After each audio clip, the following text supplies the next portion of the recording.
Fantastic. Hello everyone. Just checking if you can hear me. I heard the mic might not be working. I can't see chat. I hope someone will tell me. This is going to be a glitchless run of HP2.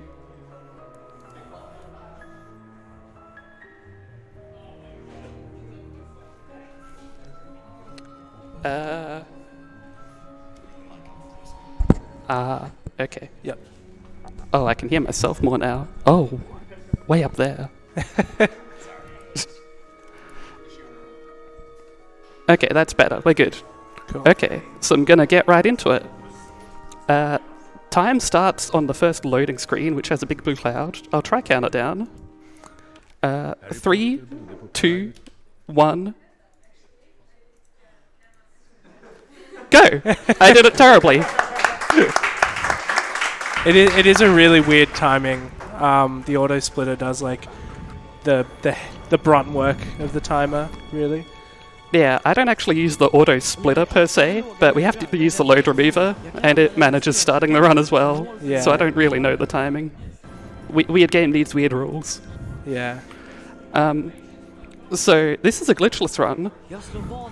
The question you might be wondering very soon is, what counts as a glitch? Maybe not, because I failed the trick. So this is completely normal and intended pathing through this level, which is going to be great. We are going to save Ron. We would usually just leave him up on this tree forever. But Ron's lucky day, he gets saved. Yes. So I'll explain it anyway. The thing about glitches is there's a lot of tricks in this game that are not glitches, they are map design errors. And that's great, we can use them. That's not a glitch. The things that are glitches are usually more like coding errors, like problems with the game itself. So we'll be avoiding a lot of those, and maybe we'll do some anyway, just for fun. So the main glitch that, because I'm Jimmy Boy, by the way. Yeah. I was a Harry Potter 2 runner of the any % category, which uses all these fun and exciting glitches. And one of them being brightness boosting, which if you've ever seen a Harry Potter 2 run is like the mainstay of the run. It's very silly. I highly recommend going and checking that out. But the glitches category is also really cool because you get to see a lot more of the game.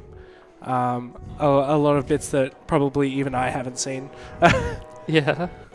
Yeah, well, we will be playing through every level other than a bonus level. Well, 2 bonus levels, I guess. We won't necessarily see all of the levels. We have some more skips, but like all the parts of the level. But we'll see everything in general. So here we are making our way to the Richter Sempra class. Normally I would check my RNG at this point, because RNG is a big reset point in the glitchless run. But it's a marathon, so we don't mind. We're just going to go with it. And I'm not even going to check. There's some staircase movement here, which can be pretty cool if you get it good. Like that jump. Nice. Yeah, those staircases have some invisible geometry kind of attached to them, so it can be lovely in that case. It can also be pretty inconvenient. And here's the first spell lesson. By the way, we're playing this game in Swedish because it saves 23 seconds in glitchless. And we will be skipping most of the cutscenes, so that really just comes down to cases like this, where you can't skip them. So, there are 4 spell lessons in the game. You don't actually need to beat them at all to succeed, but it is faster to beat them, so it's just a little DDR minigame. It's actually really frustrating because it's not timed to the music at all. You kind of just do it. And oh no, I failed. I might have lied to you a bit. It is faster to complete the spell challenge and learn the spell, but this would lose time in a glitchless run because it would increase our house points, which makes us spend longer in the bean bonus room. So we're going to fail just this one. We'll try do all the others. Did you want me to explain ghost inputs? Yeah, ghost inputs are also an issue. You can take that. Yeah. So one issue that plagues the game's DDR sections is what's called ghost inputs, where you can correctly do the DDR section like as perfectly as possible, but sometimes the game will just be like, hey, here's a random up input or a random left input, and it'll like fail the cycle. So there's been a lot of like route changes around that to circumvent that, because if you get a ghost input, you might lose more time than if you just fail the spell section. But yeah, here's Gilderoy Lockhart scolding you for not learning the spell. Yeah, so now we're past that. We failed our lesson, we're casting the spell anyway. It's great. And here is the Rictus Emperor spell challenge. If you've seen a really old version of this run in 120 FPS, you may remember that people just walk out the door entirely and skip this entire challenge. That is not possible anymore, and not because it's a glitch, it's just because it requires 120 FPS.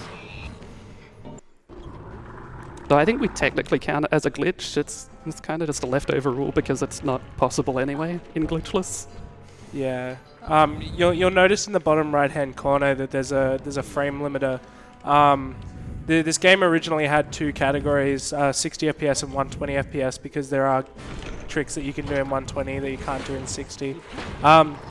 Originally, you used to have to use a frame capping software, such as DxTory was the main one, and because this is one of those games that was designed when computers didn't really do that well on FPS, so they thought, what better way to code physics than bind it to the FPS?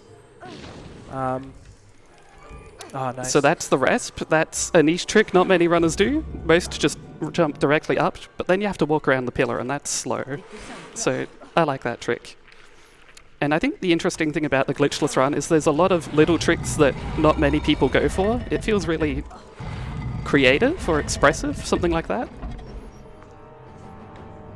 If you watch a run without knowing who the runner is, you might be able to tell if you know them well enough.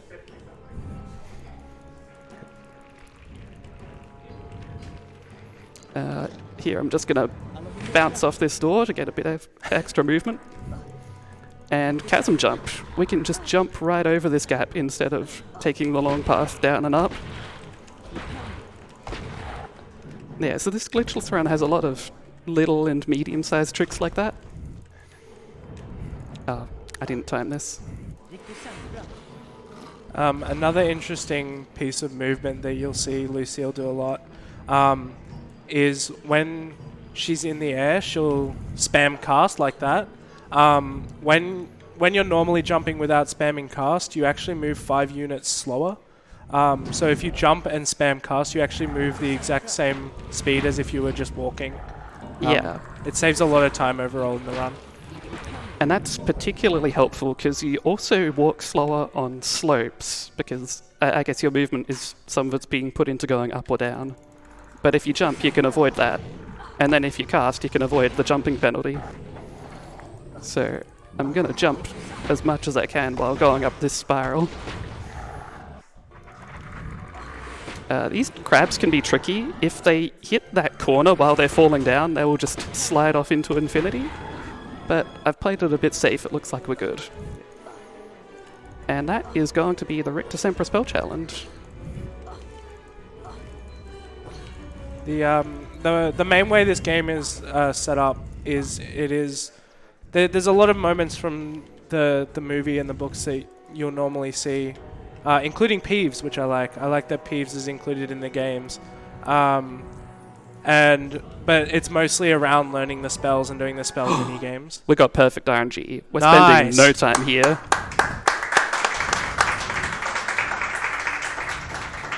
We are in the bean bonus room. Yeah. So that room is a reward for being really good at the game and scoring lots of points, which we hate, so we're going to be really bad at the game and score no points. If you're unlucky, you could spend close to a minute in there. It's just luck. And now we're on to Quidditch, which is an auto-scroller, and there's 2 of them. Great time for a donation. Okay, so I would just like to remind everyone that we are AusSpeedruns. We are a group doing events to raise money for charity. For this event, we're raising money for Game On Cancer, a charity which funds early career cancer researchers who are working across all areas of cancer research. So if you'd like to donate, you can go to donate.ausspeedruns.com. Thank you.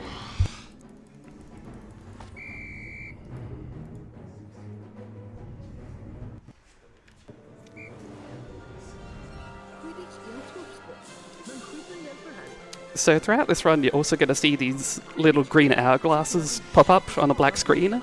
Every time you see that, we're skipping a cutscene. So I'm just holding down spacebar, which is my cutscene skip bind for basically the entire game.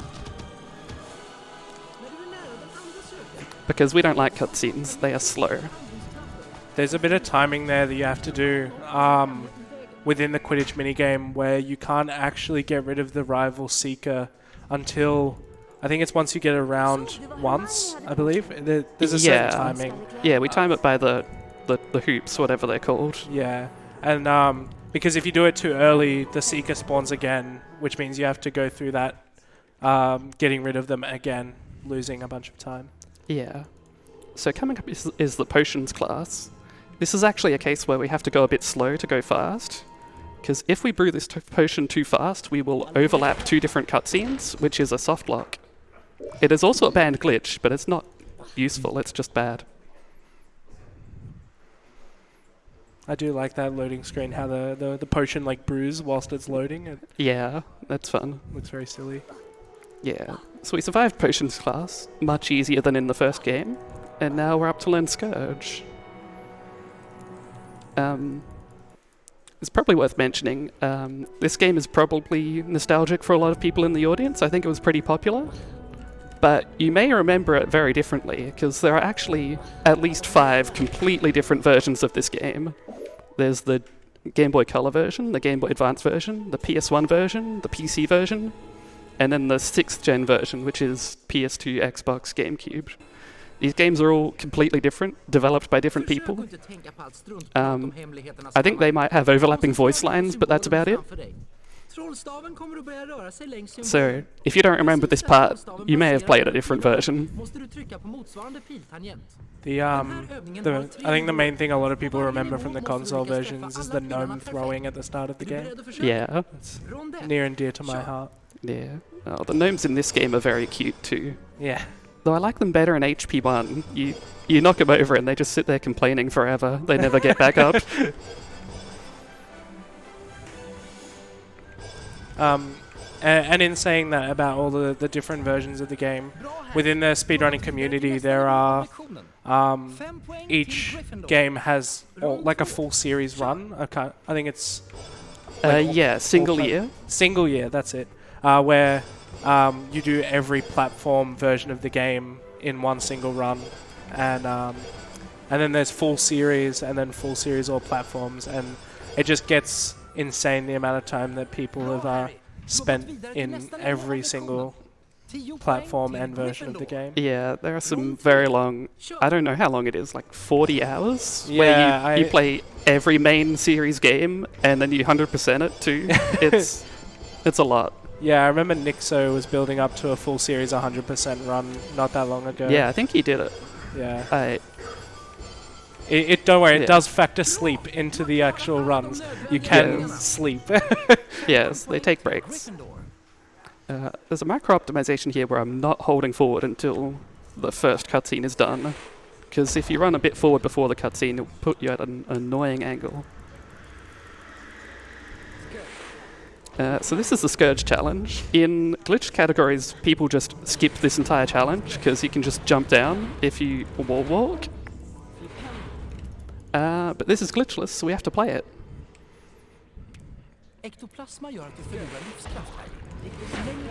Another thing that's happening that you just saw do was you can abuse the physics of sliding objects in this game a lot, where you cast a spell on it, it starts to move, and then as you do that, you jump, and it carries all your speed and momentum from the sliding object. Yeah, moving platform boost. By the way, that was Peeves. We won't see him again. So coming up, this is something you might think looks like a glitch. It's not. we can just stop that switch from swinging around and skip having to push it back and go around a long way. The reason that's not a glitch is it is just configured to behave like that. Moving objects can stop when interrupted, or they can crush the thing interrupting them, or they can just phase through them. That one stops.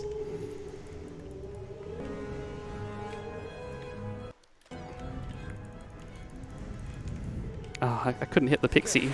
You actually can't target pixies so soon after a cutscene skip, which is inconvenient sometimes.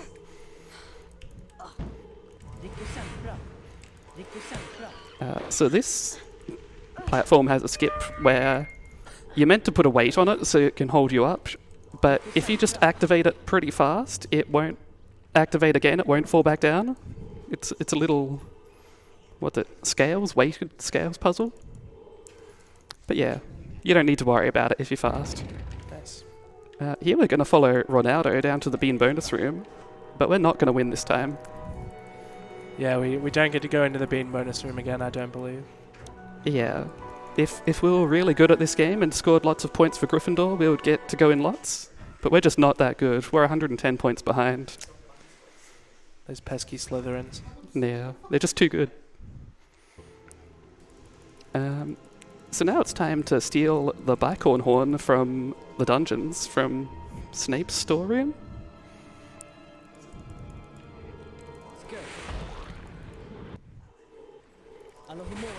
Yeah, so the main objective here of the next couple of levels is to get the ingredients for the Polyjuice potion. If you've seen the movies or read the books, it's a big thing that happens within the game to infiltrate the Slytherin common room. You and Ron become Crabbe and Goyle, and Hermione becomes a horrifying-looking cat person. Thanks to Millicent Bulstrode's cat. Yeah, that pesky cat hair.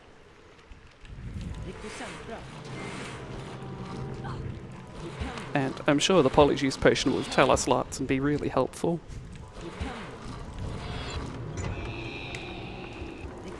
So this level has a lot of these creature pushing rooms, which can be interesting.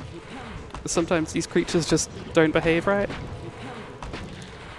And it's also kind of tricky to learn the patterns when you're learning. Like these, if you're too slow, these crabs will get back up and run away.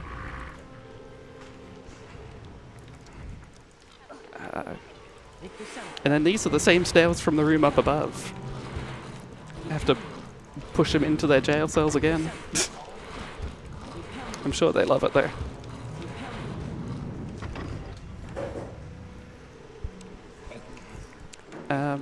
I failed the spell curve, but I should probably talk about that soon. After this, coming up is Better Than Dry Storage 7. So you're meant to hit 2 switches to get through this maze. But if you're really sneaky, you can hit that one from below. And you're through just like that.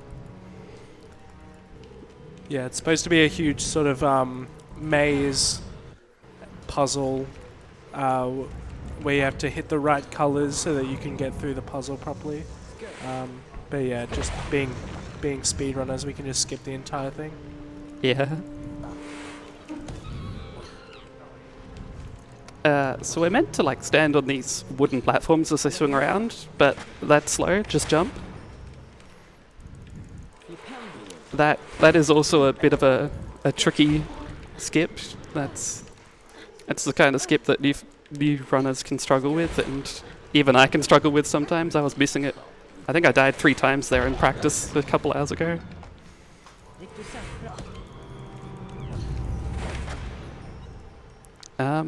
So the spell tech, the other kind of spell tech. The spells in this game are not instant, you may have noticed. You cast them and the projectile kind of flies towards the target. It's kind of a slow-moving homing projectile, and you could abuse that to like curve the spells around, get around obstacles, or to hit things from other angles, which is some handy tech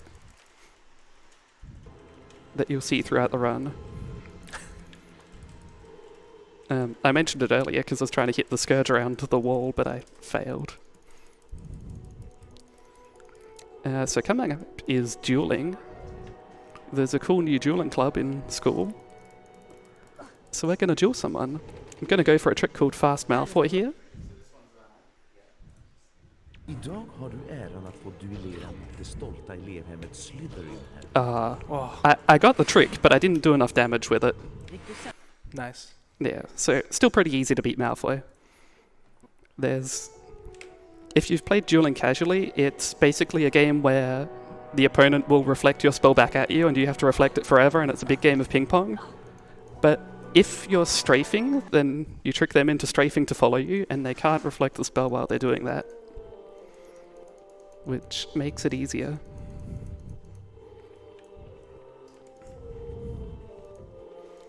Though, honestly, glitchless dueling is still a bit of a slog. It's the main reason people don't like 100% glitchless very much. Oh yeah, I can imagine that is. Yeah. Yeah, there are glitches that make it a lot easier. So here's the Defender spell learning. Another DDR minigame. This is already our 3rd out of 4 minigames, spells. Den här övningen har 3 delar. I varje del måste du göra rätt för att få fortsätta. Är du beredd att försöka? Rond, kör!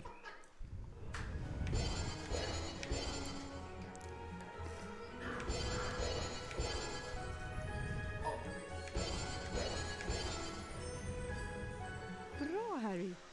Now, if we did want to take the safe strat and guard against fake inputs, this is the fastest one to fail. It saves something like 1.5 seconds to do it, but oh look, I should have done it. Fake input. It's so now I'm losing time. Yeah, there's more of a chance in different mini games for it to fake input than for it to not. I think this one is especially bad for it. 10 poäng till Gryffindor. Rond 3, kör!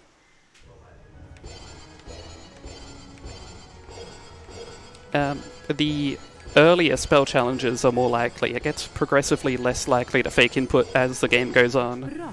Du har klarat alla övningar. So it's lucky we don't have to do Rick December, because that's a dangerous one. But yeah, we should be free now. It's basically unheard of in Spongify. So this is Defender. For the longest time, well, this level is cycle-based, so for the longest time we thought you just play safe for the cycle, it doesn't really matter what you do. It turns out people have figured out how to go just a little bit faster and get the better cycle. I don't think I'm going to be doing that, because I forgot to cast on those vines. It's pretty tight. There was a small optimization that was at the start there where she jumped on the railing and jumped through the window, which saved a cast. And it's just a bit of swag tech as well. Yeah. Yeah, so I'm going to be going with the fairly safe strats of just using this level to heal up. You don't have to go the fastest. But it's still nice to go pretty fast.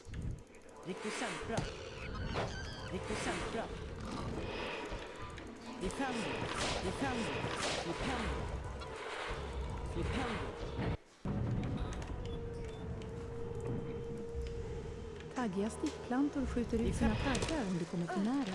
Undvik dem eller använd I fell. för att skära av deras stammar. That's another moving platform boost. You can snipe this rope without climbing up towards it.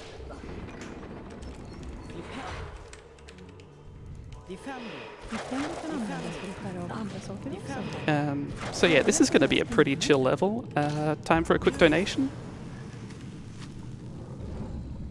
Well, I would just like to remind everyone that HyperX are our major sponsors for this event, and it's terrific to have them on board to support the Game on Cancer initiative. HyperX make fantastic headsets, microphones, keyboard, mice, and plenty more products. So no matter what you play, if you're into gaming, they have something for you. And I've got to say this again, I've been on the microphone now for over 3 hours, and these headphones are extremely comfortable. All right, back to you. Yeah, they are pretty good. Yeah, we're just continuing through this level. You'll see me jumping up slopes here, that's throughout the run. We can jump on this big mushroom, like that. för det är en giftig It's a tentakel little tiny micro optimization to get a smaller ledge grab. Du kan använda Defendo både till att lamslå And you want to be hitting the vines on the side of these enemies here, because if you hit them in the middle, the vines on the side can still hit you and do damage to you. So you just sort of want to hit the ones on the side that you're running towards. Yeah, hitting the middle of the plant will stun it, so it'll stop it from coming after you, but it's still dangerous to touch. And you may have noticed I was getting pretty close to those plants. So here's the snail, we just lure it onto the button. Perfect timing.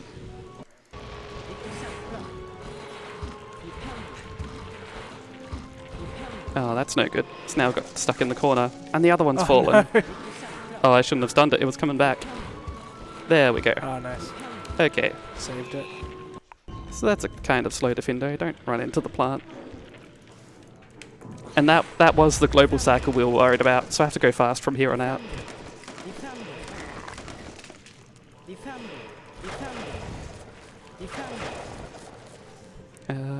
Coming up here is another moving platform boost, which is a little bit scary. It's a good example of the trick though.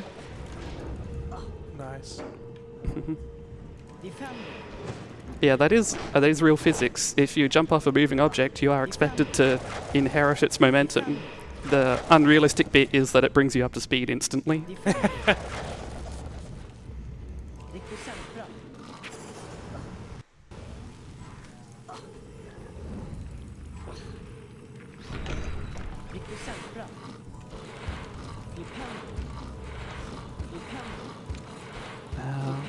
What else is there to talk about?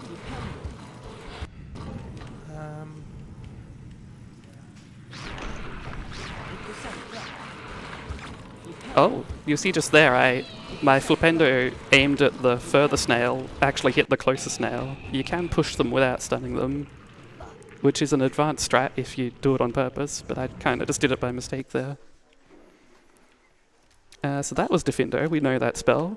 And now we could use our knowledge to steal some boomslang skin from the greenhouse.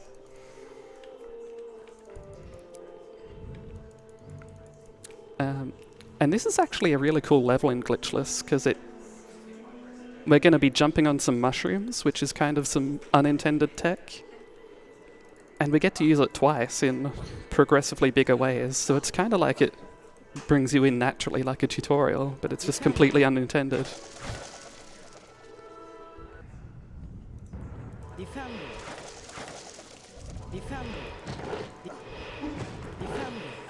So here's our first mushroom trick. Ooh, that was pretty close, but I made it, so we can skip this first room.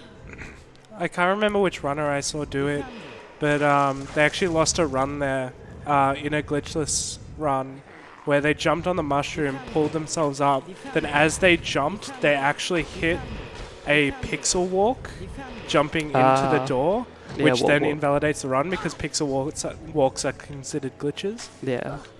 So now we have the advanced mushroom strat, better than Dry Storage 5. We're going to make a tower of mushrooms and then climb up it, hopefully. And then we can jump into the greenhouse like that. That saves a few seconds, like maybe 6 or 7 if you do it right. I'm guessing I only saved more like 4 there.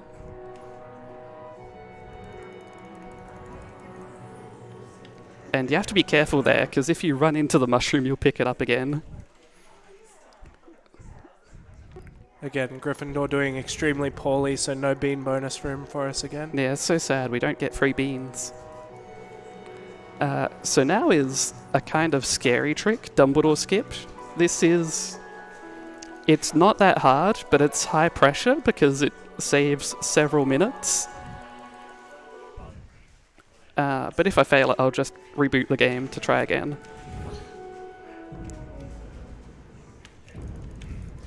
Nice. I got it, nice. Nice.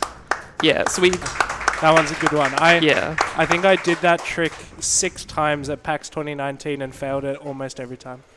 Yeah, so we jump past a cutscene trigger there where you find Nearly Headless Nick, the ghost, has been petrified. And that leads into several minutes of unskippable cutscenes where you have to go visit Dumbledore and he can be like, oh no, this is terrible. And McGonagall's like, oh no, this is terrible. But Dumbledore believes us, we don't know anything, which is a lie, we do know some things. So trusting. Anyway, we skip all that. We're gonna steal Goyle's hair.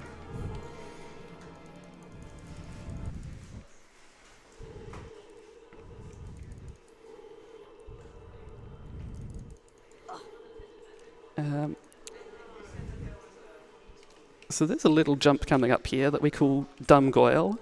I think the original naming of this is You'd Be Dumb to Try It. But we've learned, and now it's kind of dumb to fail it. I didn't do it as well as I could, but that was pretty good. You can just jump around that little wooden pillar there. That room has an interesting property where you can just sort of fall down and just not take any fall damage. Yeah.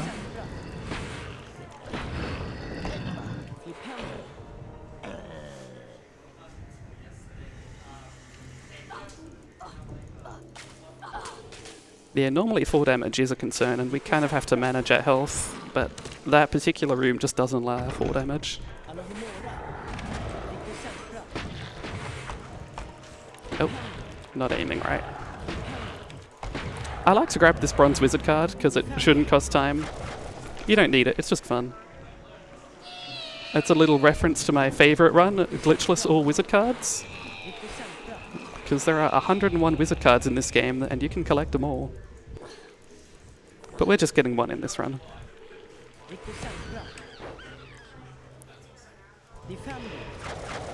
There's a lot of interesting optimizations between runners for pre-aiming spells, like you saw in the room earlier, where Lucia was looking straight up because she knew exactly where to cast the spell, and again there with the giant crab.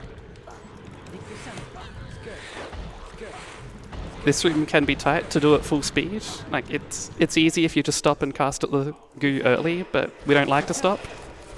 And if you're just casting a little bit too late, you'll land in that goo and it'll slow you down and hurt you, and it's not a good time.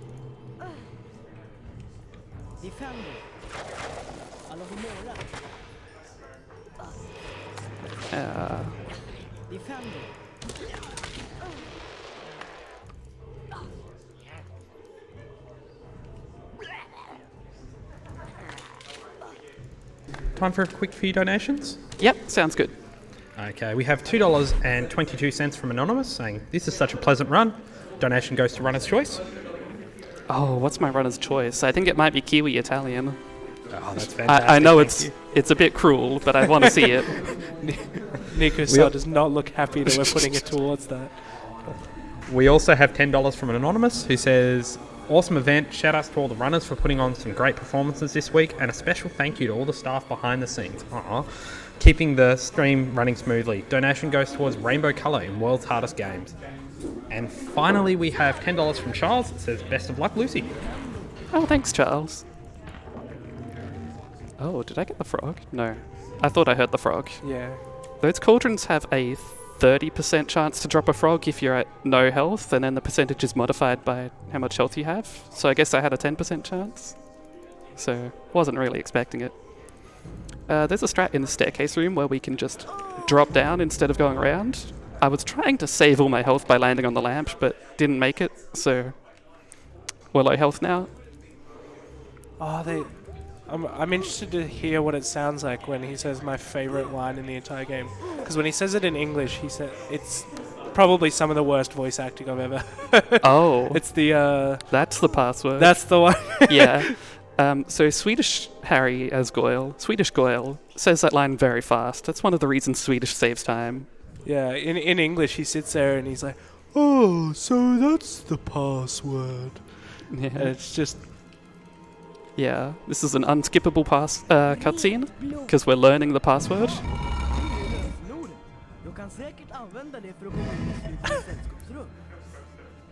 It's way better than English. It's very important information that we can't skip. Yeah, so there's actually very few unskippable cutscenes in this game, and I think we heard from the dev, the only reasons they made cutscenes unskippable are because things are moving, and if you run into them it might break the game. So that's why there's about 5 cutscenes. That doesn't explain the Defindo one where Professor Sprout tells you about the mushrooms. I'm not sure what's up with that. But all the other unskippable cutscenes seem associated with moving objects. So coming up here is Slytherin Bridge Skip. We're making our way into the Slytherin common room as a nice Slytherin student, and some prankster thinks it'll be funny to knock down the bridge. We don't have to glue the bridge back up because we can just jump fast. That is a kind of tight jump. The intended gameplay is to drop some Scourge glue on the bridge and then glue it back up in place so you can walk across, but that's too slow.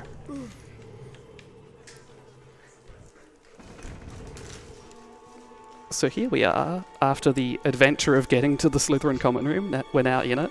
It's a lot harder to get into than the Gryffindor common room. And we're going to learn if Malfoy really is the heir of Slytherin.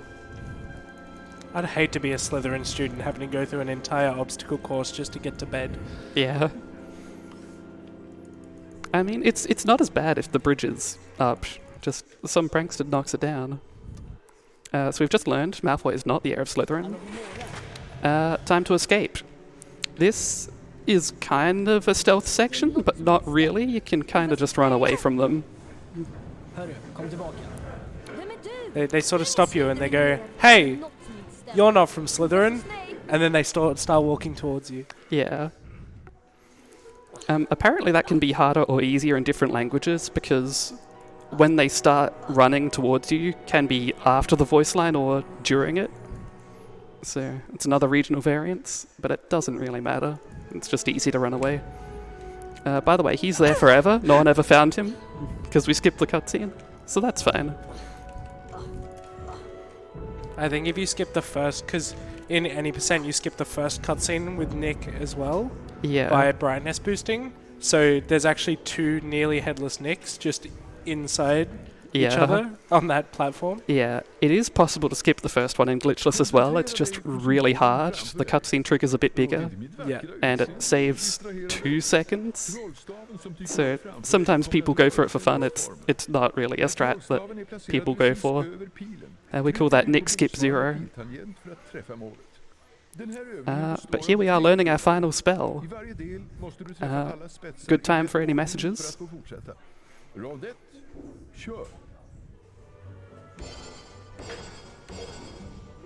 If we have, I'd just like to remind everyone, oops, sorry, I didn't mean to cut you off there. Oh, I was just finding my words. Good time to remind everyone that we have prizes for this event. So if you're donating at least $10, you'll be eligible to win one of 8 Landfall game bundles, comprising 3 of their best greatest hits: Cluster Truck, Totally Accurate Battle Simulator, and Nightfall. And for those within Australia, if you donate $20 or more, you'll go into the running of winning a pair of HyperX Cloud earbuds. And if you donate $40 or more, you'll also be in the running to win one of 2 HyperX Cloud 2 gaming headsets, which we are all wearing right now and are super comfortable.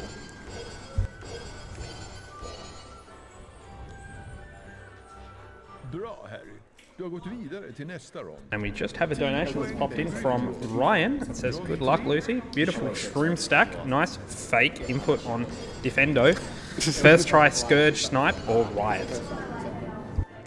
oh yeah, Scourge Snipe is tricky.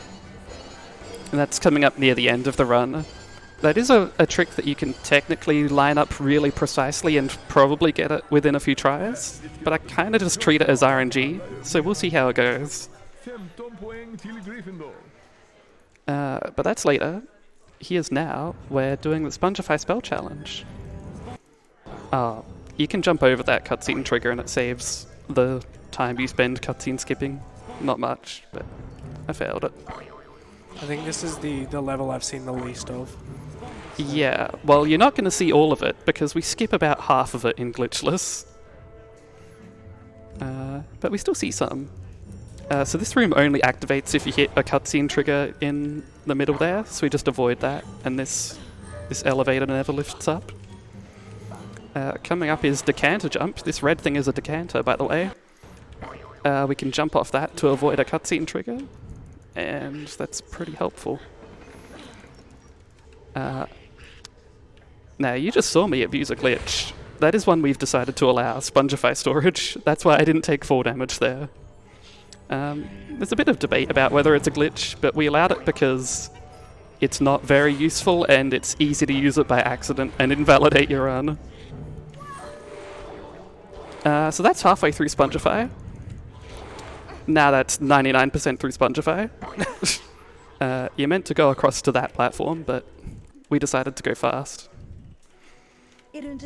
Yeah, so a main sort of effect that is abused from using Spongify tiles is the fact that wherever you land, no matter how far you fall, you actually take 0 fall damage.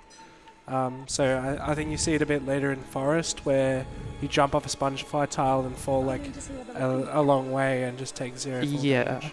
The other thing Spongify does is increased the range you can cast spells, so you can hit things a lot further away. And those are intended, that's how Spongify works. The glitch is that if that's meant to go away when you land on the ground, but if you get a ledge grab, you never land, and so you have that state while walking around. That is totally allowed and fine, and not a glitch TM.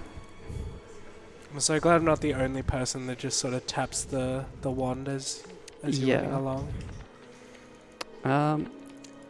Now we're coming up on a big unskippable cutscene, because it's technically not a cutscene. We're here, we have movement. I've been giving you too much donation time, haven't I? Oh, I've got more donations. If nice, you've got go more. for it. Excellent. I have $10 from Sarati, who says, proud to be Lucy, 10 out of 10 streams tracking. And we also have $20 from CK, first time watcher, so many nostalgic games, great work from the runners and organisers, money towards runner's choice, which I'm assuming is still our Kiwi challenge.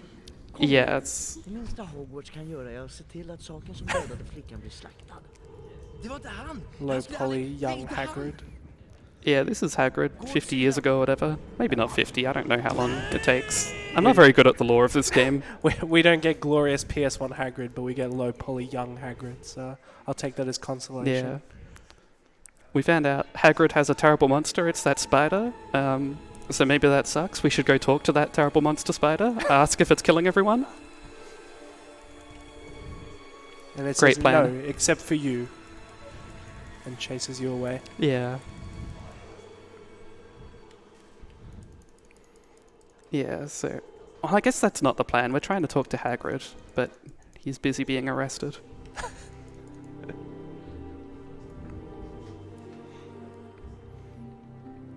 Yeah, it's also kind of nice. This game has day and night phases, so we're outside at night in the grounds.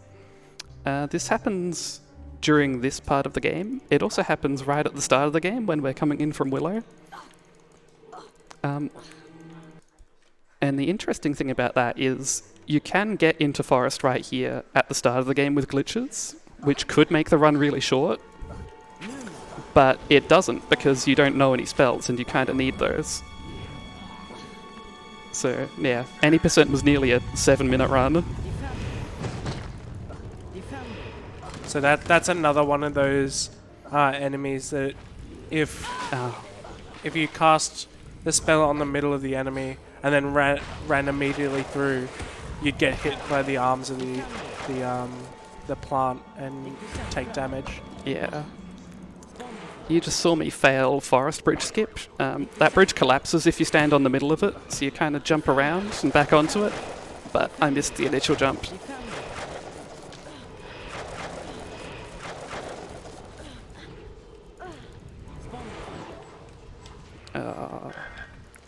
Yeah, the frogs can be a bit finicky in this game because they basically want to jump away from you, so Yeah, unless you get them quickly. these frogs don't like to be eaten. Who would have thought it?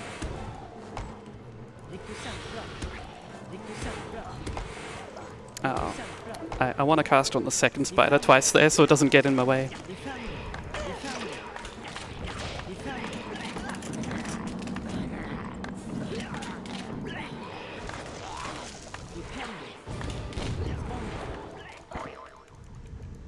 Should we start telling people to prep their ears now, or should they be alright? No, the audio should be fine. Ah, the audio. I'm so used to my audio being so out of balance. Yeah, so some sounds in this game do not respect the in-game audio settings. Aragog up here is one of them. But the workaround is you leave the in-game audio settings maxed and just turn it down elsewhere. So here's Aragog yelling at us. It should sound fine to you all though. You'll see me casting on all these webs twice. You're meant to cast on every web once, but you can hit them twice, so that progresses the counter further. That's not a glitch, the map is just built that way, TM. I'm not sure if I can say that about the next trick I'm going to be doing. This is a new strat found this year. If you get underneath Aragog here, you can kind of skip part of the cycle, because he gets confused. He can't really shoot his webs at you if you're under him. This was found this year. I'm not sure how we decided this isn't a glitch, but I'll take it. It's fast. I've never seen that one before, so Yeah, that's new. News to me.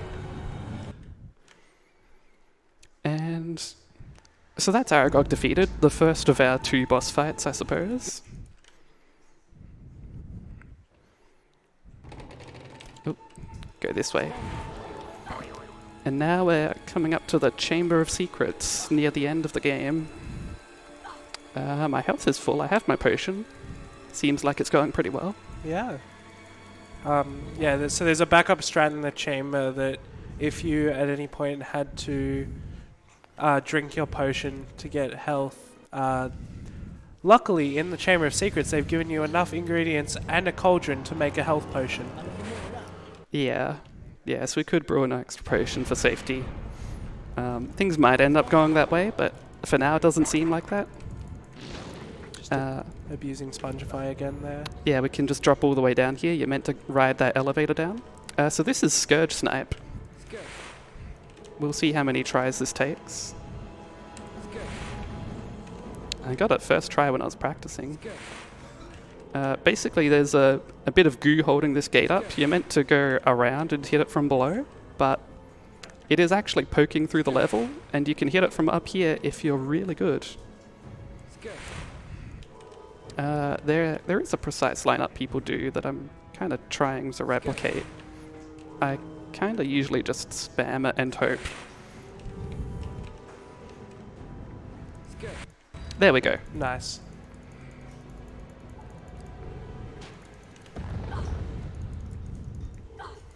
And we're going to follow that up after this unskippable, beautiful cutscene with Crusher Skip, or Chamber Jump as people more commonly call it. I think that's a bit silly, there's a lot of jumps in Chamber. There we go, got it. That's a pretty precise jump to skip the part overhead where some walls try to crush you. And we're going straight into another hard trick. This is going to be Pixie Proxy. Basically, we're going to stun this pixie here. Oh, I hit it again. That was no good. Let's just try again. Oh, he doesn't scream like in English.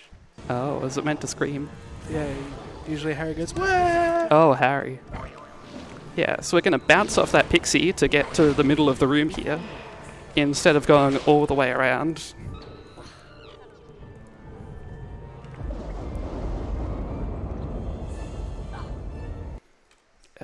There's a tiny optimization here where if you move forward immediately in this room, these bat crabs will stop in the middle.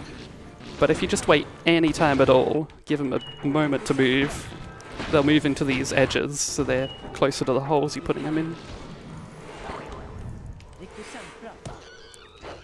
And how long is left in this run?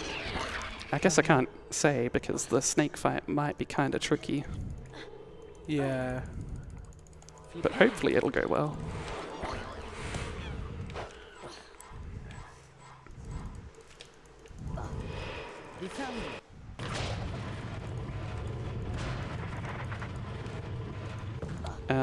There's another trick here which looks like a wall walk. It is not because reasons. We're just gonna fall down here and then jump out. So we don't have to wait for that bridge to come back up. Yeah, there is geometry down there to land on, it just doesn't look like it. This is my favorite trope of any early 2000s video game, the Indiana Jones boulder chase. Yes, we have to escape the boulder. It's so dangerous and scary, it's going to crush us. It's my favourite part of the Harry Potter 2 movie. Yeah. And I'm jumping down this slope, of course, because it's a bit faster. The boulder was a long way away. Ah. You can cast on that rope before the cutscene if you're good.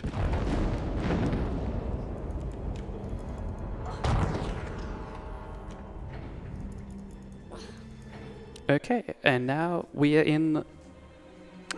what do you call it? The room with the snake.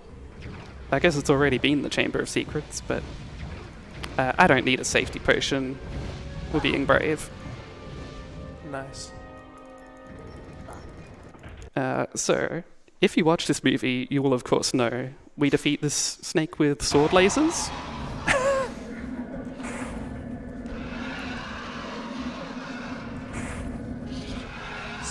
So yeah, you can get the snake here into a permanent stun lock. But Yeah. There's also a trick I'm using here, definitely not a glitch, where if you take damage after firing a shot with the sword, you can just fire again instantly. Now I say not a glitch in a joking way, but we did actually get a source code leak of this game a few months before release, so it wasn't the final version. But they had a fix for this bug commented out, so intended strat. Another interesting part about the snake here is you can only beat the snake if it has come out of that grate there. Yes, because it has to fall on the book in the cutscene we're not going to watch.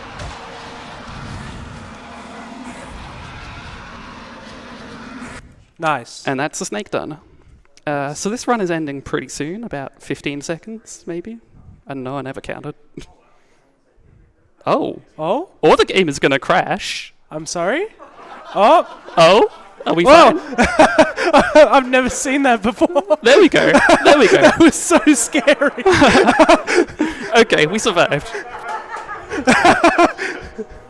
Okay, so time in 3, 2, 1, time.